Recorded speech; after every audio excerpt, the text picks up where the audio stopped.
Selamat pagi anak-anak. Selamat pagi, Bu. Bagaimana kabar kalian hari ini? Baik, Bu. Semua hadir? Semua hadir, Bu. Nah, baik, jika sudah semua hadir, mari kita berdoa terlebih dahulu. Untuk ketua kelas, silakan pimpin doanya. Baik. Sebelum memulai pembelajaran, mari kita berdoa menurut agama dan kepercayaan masing-masing. Berdoa dimulai. Berdoa selesai. Terima kasih untuk ketua kelas. Nah, ada yang masih ingat apa materi yang kita akan pelajari hari ini? Saya, Bu. Ya, enggak, silakan. Hari ini kita semua akan belajar mengenai termokimia. Benar yang dikatakan oleh Angga. Sekarang kita akan belajar mengenai materi termokimia dengan subtopik sistem dan lingkungan. Nah, adapun tujuan pembelajarannya yaitu siswa dapat menjelaskan sistem dan lingkungan. Nah, sebelum kita ke materi, Ibu ingin bertanya dulu, dari kalian ada yang pernah mengikuti perkemahan? Pernah, Bu. Jika kalian pernah, pada malam hari kegiatan apa biasanya dilakukan?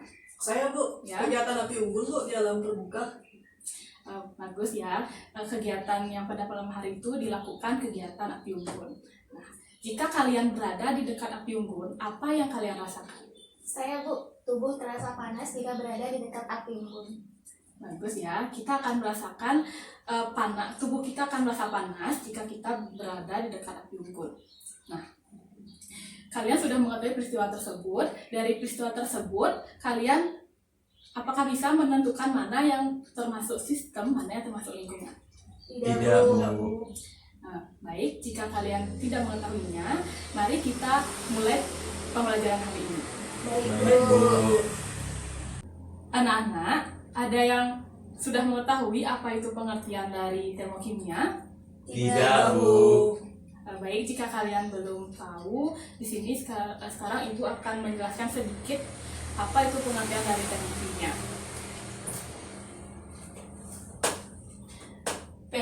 Termokimia berasal dari bahasa Yunani, yaitu termo dan kimia. Termo berarti kalor atau panas, sedangkan kimia merupakan suatu cabang ilmu. Sehingga pengertian dari termokimia adalah suatu ilmu kimia yang mempelajari banyaknya panas yang diserap maupun dilepas dengan adanya proses reaksi kimia. Nah, dalam termokimia ini terdapat dua hal yang harus kita perhatikan dalam perpindahan energi, yaitu sistem dan lingkungan.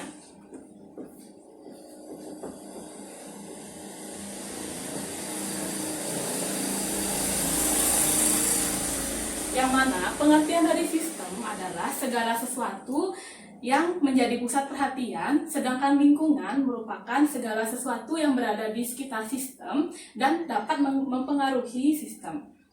Contohnya yaitu jika Ibu mereaksikan larutan HCl dan logam magnesium pada tabung reaksi yang termasuk sistem, yaitu larutan HCl dan logam magnesium.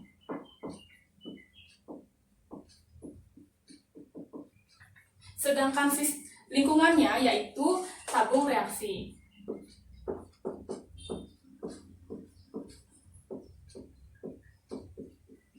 Dan udara yang berada di sekitar tabung reaksi. Nah, sampai sana kalian sudah paham? Sudah, Bu. Ada yang ingin bertanya? Tidak, Bu. Jika tidak ada yang bertanya, sekarang Ibu akan membagikan LKPD mengenai materi termokimia. Silakan dilihat. Nah, di sana pada soal pertama terdapat soal untuk materi termokimia sistem dan lingkungan. Nah, coba sekarang kalian jawab pertanyaan tersebut dan Ibu berikan waktu selama 2 menit.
Baik, waktunya sudah habis. Nah, dari kalian ada yang bisa menjawab pertanyaan dari LKPD tersebut? Saya Bu, Ya, di sini yang dimaksud sistemnya itu yaitu seng dan HCl. Dan lingkungannya itu udara sekitar dan gelas kimia Bu. bagus ya, sudah benar jawaban dari Dita, namun masih kurang tepat. Nah, dari kalian ada yang bisa menambahkan jawaban dari Dita? Saya, Bu. Ya, Jadi yang termasuk sistem itu betul yang dikatakan Dita, yaitu HCl dan seng. Nah, sedangkan tambahannya di lingkungan itu ada termometer, pengaduk, udara di sekitar gelas kimia, dan gelas kimia. bagus ya jawaban dari Angga, sudah tepat. Nah, di sini Ibu ingin bertanya lagi, mengapa termometer dan pengaduk itu termasuk lingkungan? Mengapa dia tidak termasuk ke sistem? Ada yang bisa menjawab? Saya Bu, Ya, karena termometer dan pengaduk dapat mempengaruhi sistem. benar ya jawaban dari Priyanti. Nah, sebelum kita lanjut ke materi berikutnya, ada yang ingin bertanya? Tidak, Bu. Jika tidak ada yang ingin bertanya, mari kita akan lanjut ke materi berikutnya, yaitu jenis-jenis sistem. Nah, sebelum kita masuk ke materi tersebut, Ibu ingin bertanya dulu, ada yang masih ingat apa pengertian dari materi? Saya ingat, Bu. Ya, Jadi materi itu adalah segala sesuatu yang dapat menempati ruang dan memiliki massa. bagus ya jawaban dari Angga. Nah, materi itu merupakan segala sesuatu yang menempati ruang dan memiliki massa. Nah, sekarang Ibu ingin bertanya lagi, ada yang masih ingat apa itu pengertian dari energi? Saya Bu, Ya. energi itu adalah sebuah kemampuan untuk melakukan suatu usaha dan suatu perubahan. Bagus ya jawaban dari Dita. Energi itu merupakan kemampuan untuk melakukan usaha atau kerja dan dapat terjadi perubahan. Nah, kita akan lanjut ke materi berikutnya. Sekarang kita akan melanjutkan materi berikutnya, yaitu mengenai tentang jenis-jenis sistem. Nah, berdasarkan interaksinya dengan lingkungan, sistem dibedakan menjadi 3, yaitu yang pertama, sistem terbuka,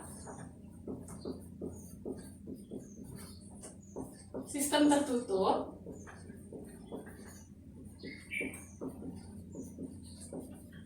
dan yang terakhir, sistem terisolasi.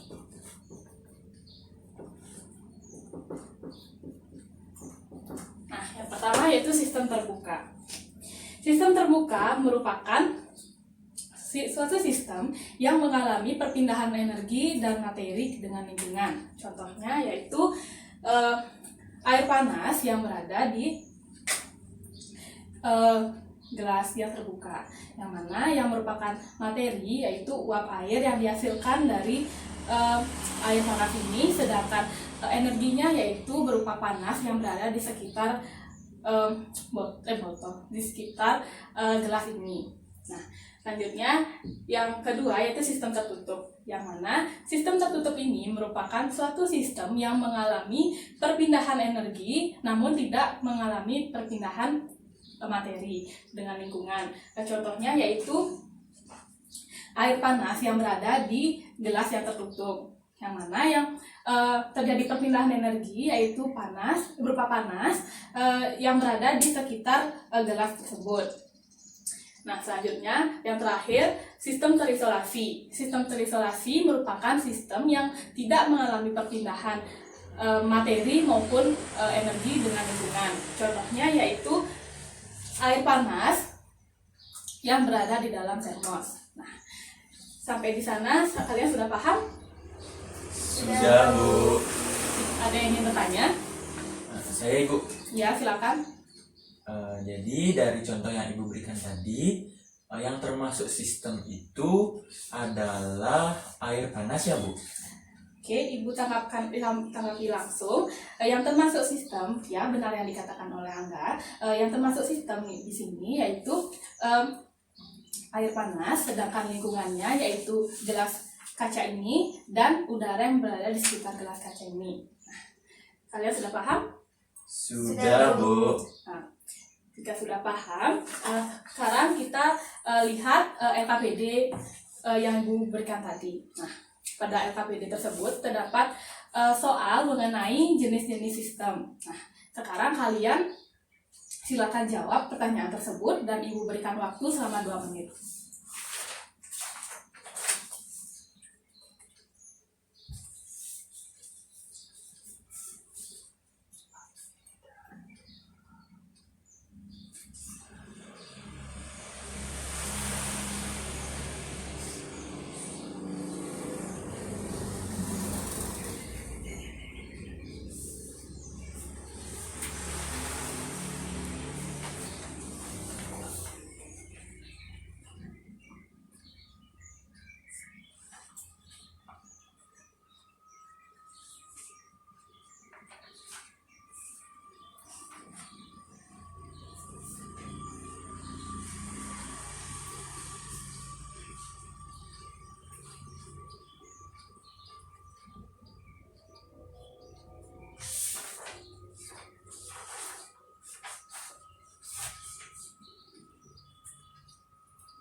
Nah, anak-anak, waktunya sudah habis. Nah, dari kalian ada yang bisa menjawab pertanyaan dari LKPD tersebut? Saya Bu, Ya, silakan. gambar A adalah termasuk sistem terbuka, gambar B adalah termasuk sistem tertutup, gambar C adalah termasuk sistem terisolasi. Benar ya yang dikatakan oleh Priyanti. Namun Ibu di sini ingin bertanya, mengapa dari gambar tersebut dikatakan sebagai sistem terbuka, sistem tertutup, dan sistem terisolasi? Ada yang bisa menjawab? Saya itu Ya, silakan. kenapa dari gambar tersebut dikatakan seperti itu? Yang pertama, gambar A kenapa dikatakan sistem terbuka? Karena terjadi perpindahan materi dan energi dengan lingkungan. Kemudian gambar B kenapa dikatakan sistem tertutup? Karena terjadi perpindahan energi tetapi tidak terjadi perpindahan materi. Kemudian gambar C kenapa dikatakan sistem terisolasi? Karena tidak terjadi perpindahan energi dan materi dengan lingkungan tersebut. Benar ya dikatakan oleh Dika. Nah, sebelum kita mengakhiri pembelajaran hari ini, ada yang ingin bertanya? Tidak, Bu. Baik, jika tidak ada yang ingin bertanya, dari keseluruhan materi yang sudah dipelajari hari ini, ada yang bisa menyampaikan apa kesimpulannya? Saya, Bu. Ya, silakan. Jadi hari ini kita semua belajar mengenai termokimia, di mana termokimia berasal dari bahasa Yunani yaitu termo dan kimia. Termo berarti panas atau kalor dan kimia berarti cabang ilmu. Jadi disimpulkan termokimia adalah cabang ilmu yang mempelajari banyaknya panas yang dilepas atau diserap akibat adanya reaksi kimia. Nah, dalam reaksi ini ada 2 hal yang harus kita perhatikan, yaitu sistem dan lingkungan. Sistem adalah sesuatu yang menjadi pusat perhatian, dan lingkungan adalah segala sesuatu yang berada di sekitar sistem. Sistem dibagi menjadi 3, yaitu sistem terbuka, sistem tertutup, dan sistem terisolasi. Di mana sistem terbuka itu terjadi perpindahan materi dan energi dengan lingkungan. Sedangkan sistem tertutup yaitu terjadi perpindahan energi namun tidak terjadi perpindahan materi dengan lingkungannya. Dan yang terakhir yaitu sistem terisolasi, tidak terjadi perpindahan energi dan materi dengan lingkungannya. Sekian Ibu. Bagus yang sudah dipaparkan oleh Angga. Nah, di sini Ibu ingin sedikit menambahkan untuk contoh-contohnya. Pada sistem terbuka, contohnya itu berupa kopi atau teh yang berada di dalam cangkir yang terbuka. Untuk sistem tertutup, contohnya yaitu kopi atau teh yang berada di dalam cangkir yang tertutup. Dan untuk sistem terisolasi, contohnya yaitu kopi atau teh yang berada di dalam termos. Nah, sekian pembelajaran hari ini. Mari kita lanjutkan untuk ke pertemuan berikutnya. Sekali lagi Ibu ingatkan, kalian harus belajar mengenai materi tentang reaksi endoterm dan eksoterm. Nah, baik, sebelum kita mengakhiri pembelajaran hari ini, mari kita berdoa terlebih dahulu. Untuk ketua kelas, silakan dipimpin. Baik, sebelum kita mengakhiri kegiatan, mari kita berdoa. Berdoa sesuai dengan agama dan keyakinan masing-masing. Berdoa dimulai. Doa selesai. Terima kasih anak-anak. Selamat pagi. Selamat pagi, Bu.